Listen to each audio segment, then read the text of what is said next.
આપણો આજનો જે ટોપિક છે એ છે સમસીમાંત દૃષ્ટિગુણનો નિયમ. આનો ક્વેશ્ચન તમને એમ બી પૂછી શકે છે કે સમસીમાંત દૃષ્ટિગુણના નિયમના સંદર્ભમાં અનેકવિધ વસ્તુના મોડલને લક્ષ્યમાં રાખીને ગ્રાહકની સમતુલાની પ્રક્રિયા વિશે સમજૂતી આપો, અથવા તો એમ બી પૂછી શકાય છે કે સમસીમાંત દૃષ્ટિગુણનો નિયમ સમજાવો. તો પહેલાં તો એ જોઈએ કે સમસીમાંત દૃષ્ટિગુણનો નિયમ શું કામે આવ્યો. તો આપણે ઘટતા સીમાંત દૃષ્ટિગુણાના પહેલાંનો જે આપણો ટોપિક હતો એમાં એવી વાત કરી કે એ એક વસ્તુને પ્રાયોરિટી આપે છે અને એના બેઝ ઉપર ગ્રાહકની સમતુલા સમજાવે છે. જ્યારે સમસીમાંત દૃષ્ટિગુણનો નિયમ છે એ એક કરતાં વધારે વસ્તુઓને એટલે કે અનેકવિધ વસ્તુ એટલા માટે જ કહેવામાં આવી છે, એક કરતાં વધારે વસ્તુઓને એની સંદર્ભમાં ગ્રાહકની સમતુલા કેવી છે એ સમજાવે છે. જોકે સમસીમાંત દૃષ્ટિગુણનો નિયમ જે છે એ ઘટતા સીમાંત દૃષ્ટિગુણના નિયમનું એક વિસ્તૃત સ્વરૂપ જ છે, પણ છતાં પણ એને અહીંયા અલગથી દર્શાવવામાં આવે છે. આપણી જે જરૂરિયાતો જે છે એ એકબીજાની હરીફ છે, અવેજીમાં છે કે પૂરકમાં હોય છે. કોઈ બી આપણી જરૂરિયાત જે છે એ તો એને લક્ષ્યમાં રાખીને સમસીમાંત દૃષ્ટિગુણનો નિયમ જે છે એને તારવવામાં આવ્યો છે. સમસીમાંત દૃષ્ટિગુણનો જે નિયમ જે છે આપણો એને અવેજીના નિયમ તરીકે પણ ઓળખવામાં આવે છે. અને આ નિયમ જે છે એ ગ્રાહક એટલે કે આપણને મહત્તમ સંતોષ એટલે એવી રીતે મળે છે કે એ નિયમ એટલે એવું માર્ગદર્શન આપે છે. માટે આ નિયમને આપણે મહત્તમ સંતોષના નિયમ તરીકે પણ ઓળખીએ છીએ. આ નિયમને બે રીતે કહી શકાય છે: મહત્તમ સંતોષ આપતો નિયમ, અધરવાઇઝ અવેજીનો નિયમ, અથવા તો આ સમસીમાંત દૃષ્ટિગુણનો નિયમ. ત્રણેય વસ્તુ એક જ છે. અથવા તો તમને આનો જે ક્વેશ્ચન છે એવું પૂછાઈ શકે અનેકવિધ વસ્તુના મોડેલ તરીકે ગ્રાહકની સમતુલા સમજાવો. તો આ બધાનો આન્સર આ જ થશે, જે હવે આપણે ટોપિક કન્ટિન્યુ કરીએ છીએ. રાઈટ. તો હવે પહેલાં તો એ જોઈએ કે ઘટતા સીમાંત દૃષ્ટિગુણનો નિયમ જે છે એ એક જ વસ્તુના ઉપભોગને લક્ષ્યમાં રાખે છે, પણ આપણી જે જરૂરિયાતો છે એ ઘણી બધી છે. રાઈટ. તો એને સંતોષવા માટે એક કરતાં વધારે વસ્તુઓનો ઉપભોગ કરીએ છીએ. આપણે જસ્ટ જમીએ છીએ. અગર જમવાની કોઈ વસ્તુ હોય તો જમીએ છીએ, તો શું એક જ વસ્તુ રોજ જમીએ છીએ? નહીં. આપણા ટેસ્ટ, પ્રેફરન્સ, ચોઇસ બધું જ આપણું ડિફરન્ટ છે. રાઈટ. તો સેમ એના જેવું ઘટતા સીમાંત દૃષ્ટિગુણ કોઈ બી એક જ વસ્તુને ધ્યાનમાં લે છે, જ્યારે સમસીમાંત દૃષ્ટિગુણ એક કરતાં વધારે વસ્તુને ધ્યાનમાં લે છે. અને એની સાથે સાથે વ્યક્તિની આવક તેની જરૂરિયાતોના સંદર્ભમાં મર્યાદિત હોય છે. રાઈટ. તો આ જે મર્યાદિત આપણી આવક છે એને જુદી જુદી વસ્તુઓ પાછળ કેમ ફાળવવી એ તમને અહીંયા ફાળવવી કેવી રીતે કે જેનાથી તમને મહત્તમ સંતોષ પ્રાપ્ત થાય. આ નિયમ જે છે આપણને એ સમજાવે છે. શું સમજાવે છે? કે વ્યક્તિની જરૂરિયાત જે છે વ્યક્તિની આવક જે છે એ કેવી છે? મર્યાદિત છે, જ્યારે એની જરૂરિયાત કેવી છે? અમર્યાદિત છે. તો એ અમર્યાદિત જરૂરિયાતોને મર્યાદિત આવકની સામે તમારે શું કરવાની છે? સંતોષવાની છે. પણ કેવી રીતે સંતોષવાની છે? કે જેનાથી તમને મહત્તમ સંતોષ પ્રાપ્ત થાય. આ નિયમ આપણને એ સમજાવે છે. તો હવે તો પહેલાં જોઈએ નિયમની વ્યાખ્યા. નિયમની વ્યાખ્યામાં સૌથી પહેલાં H. ગોસેન જે છે એમણે કીધેલી વ્યાખ્યા જોઈએ. H. ગોસેન.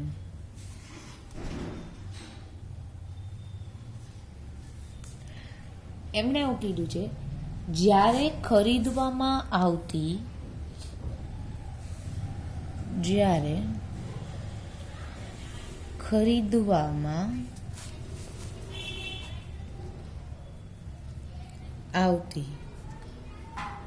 જુદી જુદી વસ્તુઓ પાછળ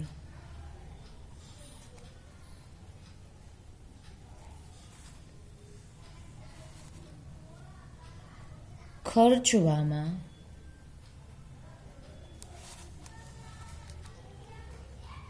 આવતા નાણાંની નાણાંના સીમાંત એકમોમાંથી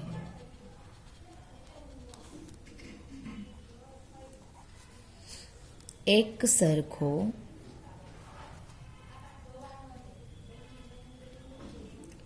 તૃષ્ટિગુણ મળી રહે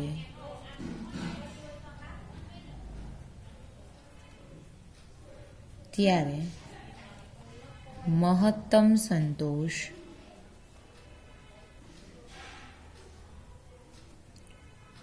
પ્રાપ્ત થાય છે. એચ.એન. ગોસને એવું કીધું, જ્યારે આપણે કોઈ બી વસ્તુ જે છે એને ખરીદી કરીએ ત્યારે આપણે જે હરેક વસ્તુ પાછળ એટલે કે દરેક વસ્તુ પાછળ આપણે જે નાણું ખર્ચીએ છીએ એના સીમાંત એકમોમાંથી એક સરખો તૃષ્ટિગુણ મળી રહે ત્યારે આપણને મહત્તમ સંતોષ જે છે એ પ્રાપ્ત થાય છે. આપણે પહેલાંના લેક્ચરમાં વાત કરી હતી સીમાંત તૃષ્ટિગુણ અને કિંમત જ્યારે બંને સરખા થાય છે ત્યારે ગ્રાહક છે એ સમતુલા પામે છે. તો સેમ એ જ પોઈન્ટ અહીંયા થયો.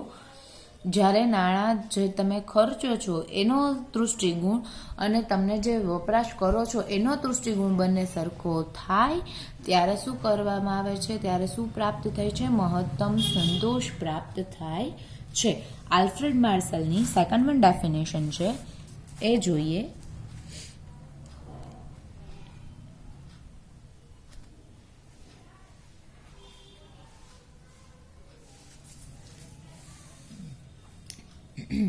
જો વ્યક્તિ પાસે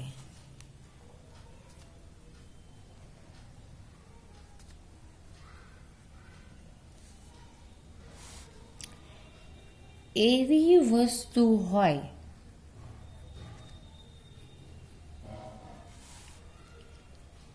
કે જેના અનેક ઉપયોગ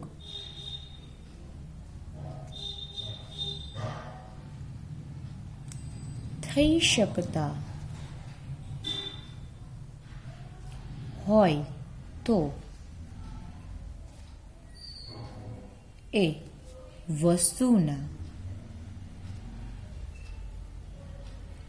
જુદા જુદા ઉપયોગો વચ્ચે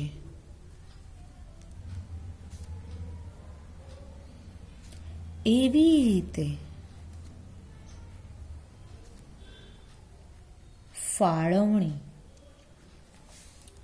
કરશે કે જેથી તેના બધા ઉપયોગમાંથી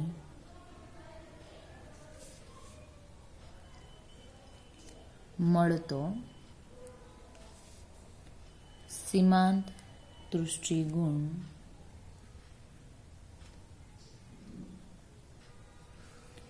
એક સરખો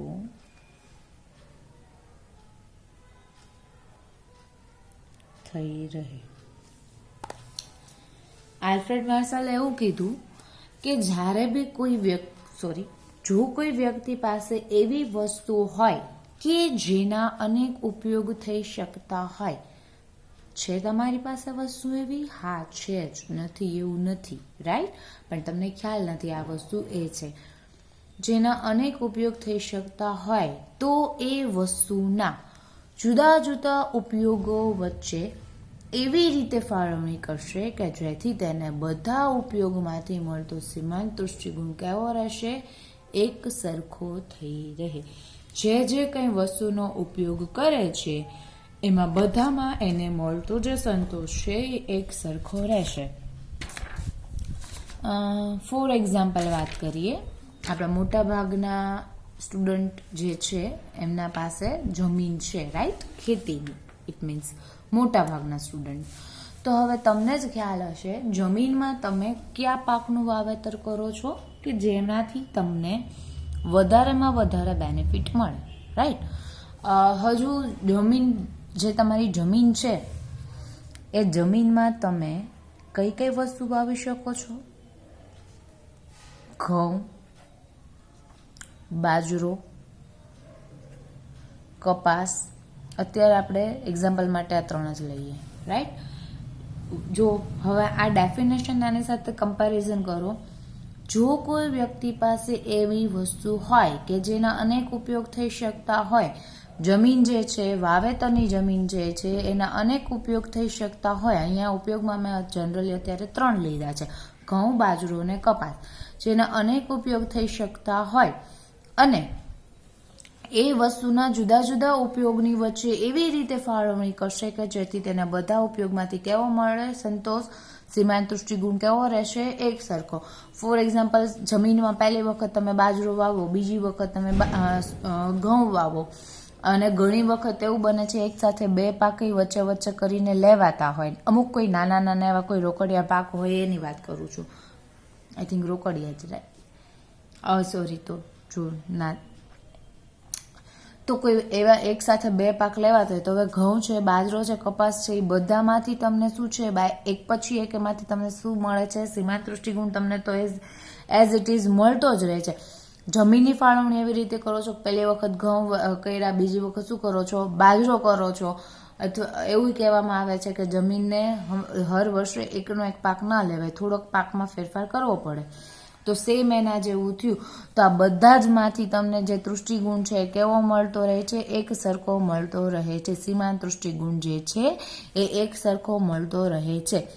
જમીનનો ઉપયોગ એકમાં જ લે, અધરવાઇઝ એવું એ જમીન અગર કોઈ બિનખેતી હોય તો એ જમીનનો ઉપયોગ તમે મકાન બનાવવામાં, સ્કૂલ બનાવવામાં, હોસ્ટેલ બનાવવામાં, કારખાનું બનાવવામાં કરી શકો. તો જે મકાન છે, હોસ્ટેલ છે, કારખાનું છે, ઉપયોગ તમારે જમીનનો એવી રીતે કરવાનો છે કે કંઈ બી તમે યુઝ કરો તો તમને એમાંથી મળતો દૃષ્ટિગુણ તમારે કેવો રહેવો છે, સરખો.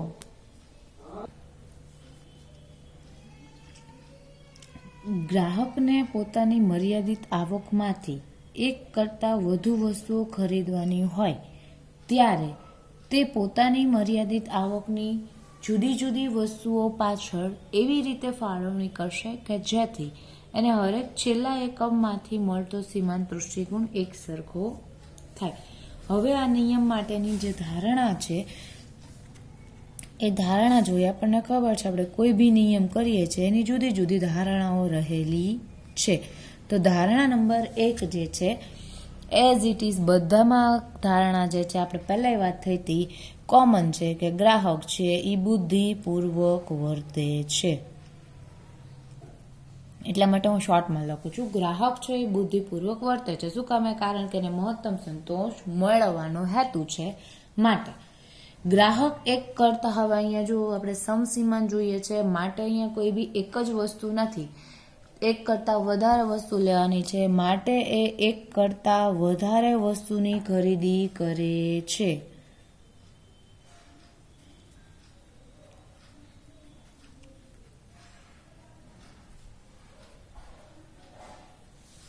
નંબર 3 જે છે દરેક વસ્તુમાંથી મળતા દૃષ્ટિગુણ બાબતમાં ગ્રાહક સંપૂર્ણ જ્ઞાન ધરાવે છે. ઇટ મીન્સ એને ખ્યાલ છે એને કેટલો દૃષ્ટિગુણ મળે છે અને એને સંતોષવા એમાંથી એને સંતોષ મળે છે કે મળતો નથી, રાઈટ.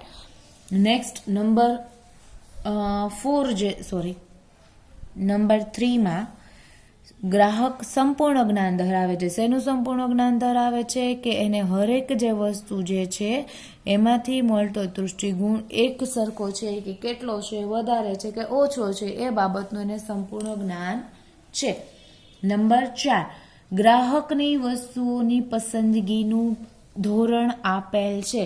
ઇટ મીન્સ પસંદગીનું ધોરણ અહીંયા તમને પહેલાથી જ આપેલું છે કે આ વસ્તુની પસંદગી કરવાની છે, આટલા વાળી વસ્તુની પસંદગી કરવાની છે. અહીંયા તમને શું આપેલું છે? પસંદગીનું ધોરણ. નંબર 5, ખરીદવામાં આવતી વસ્તુઓ વિભાજ્યક્ષમ છે. વિભાજ્યક્ષમ આપણે આની પહેલાં વાત થઈ હતી, જેનું વિભાજન થઈ શકે હોય એવું. It means 500 gram, 250 gram, litre, અડધો લીટર જે આપણે કહીએ છીએ વિભાજન જેનું થઈ શકતું. સ્કૂટરનું એનું વિભાજન નથી થતું, રાઈટ. ટીવીનું વિભાજન નથી થતું. તો જે વસ્તુનું વિભાજન થાય છે એવી વસ્તુની વાત અહીંયા છે. નંબર 6, ગ્રાહકની જે આવક છે એ મર્યાદિત છે. હવે આપણને ખ્યાલ છે આપણું કંઈ બી વસ્તુ જે છે એ શેના બેઝ ઉપર છે, આવકના બેઝ ઉપર છે. તો નંબર 6 કેવી છે? આવક મર્યાદિત છે. આવકની મર્યાદા આપેલી છે કે આટલા રૂપિયા તમારે વાપરવા. ઇટ મીન્સ અહીંયા નંબર 7 વસ્તુની કિંમત સ્થિર છે, એટલે કે કિંમતમાં કશો જ ફેરફાર થતો નથી. કિંમતમાં વધારો કે કિંમતમાં ઘટાડો થતો નથી. નંબર 8 છે નાણાંનો સીમાંત દૃષ્ટિગુણ કેવો છે? સ્થિર રહે છે. એમાં તેજી, મંદી, ફુગાવો કશું જ નથી આવતું. રાઈટ? નાણાંનો દૃષ્ટિગુણ કેવો રહે છે? સ્થિર રહે છે. હવે આજે આપણે નિયમ જોયા, હવે એની સમજૂતી જોઈએ. સમસીમાંત દૃષ્ટિગુણની સમજૂતી. રાઈટ? તો સમજૂતીમાં એવું કહી શકાય કે આપણી આવક જે છે એ કેવી છે?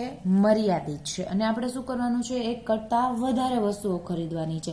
અને તમે વધારે વસ્તુ ખરીદશો તોય તમને એમાંથી સંતોષ તો જેટલો મળવા પાત્ર છે એ મળશે જ. મહત્તમ સંતોષ ઇટ મીન્સ મળશે જ.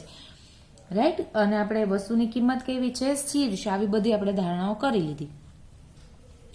આ સ્થિતિ જ્યારે હોય ત્યારે ગ્રાહક જુદી જુદી વસ્તુની ખરીદી એટલા પ્રમાણમાં કરશે કે જેથી એનો સીમાંત દૃષ્ટિગુણ અને દરેક વસ્તુ પાછળ ખર્ચવામાં આવતો જે નાણાંનો દૃષ્ટિગુણ છે કેવો થાય? સરખો થાય.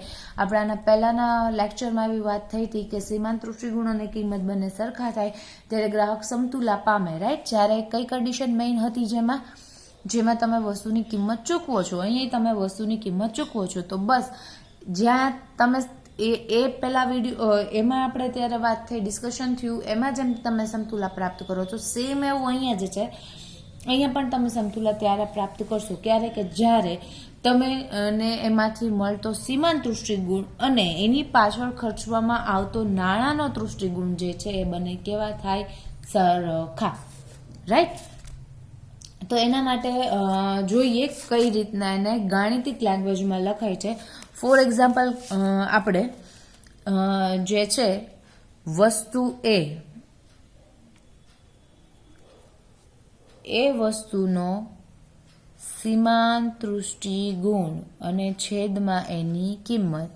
આપણે લાસ્ટમાં પહેલા વિડીયોમાં આગળ તમને યાદ હોય બંને એક આવતું હતું. રાઈટ? બરાબર?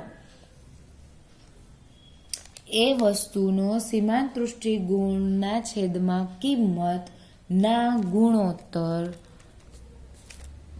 બી વસ્તુ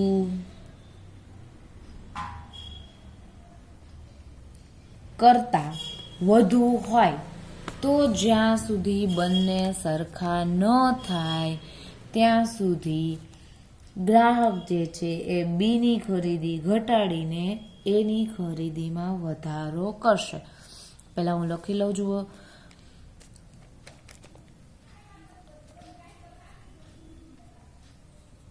ફોર એક્ઝામ્પલ, આ એક્ઝામ્પલ આપણે લીધું છે. આ બંનેમાંથી જે તમને સંતોષ પ્રાપ્ત થાય છે બંને કેવા રહેવા જોઈએ? ઇક્વલ રહેવા જોઈએ. જો એ ઇક્વલ ન હોય, રાઈટ? જો એ ઇક્વલ ન હોય તો શું થાય? તો એકના પ્રમાણમાં વધારો કરવાનો, એકના પ્રમાણમાં ઘટાડો કરવાનો. ફોર એક્ઝામ્પલ અહીંયા બંને ઇક્વલ નથી. આ બંનેનો આન્સર કરતા એ જે છે એની જે વેલ્યુ છે અહીંયા જે આન્સર મળે તમને એ કેવો આવે છે? ઓછો આવે છે. તો કસ્ટમર શું કરશે?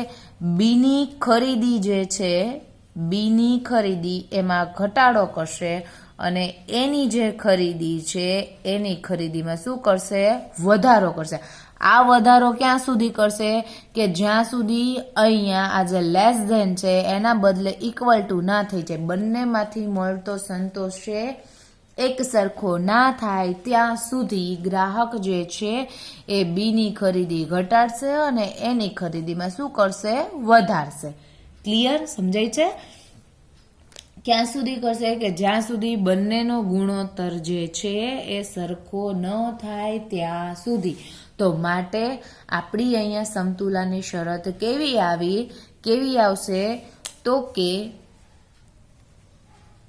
એ વસ્તુનો સીમાંત દૃષ્ટિગુણના છેદમાં કિંમત બરાબર બી વસ્તુનો સીમાંત દૃષ્ટિગુણના છેદમાં કિંમત.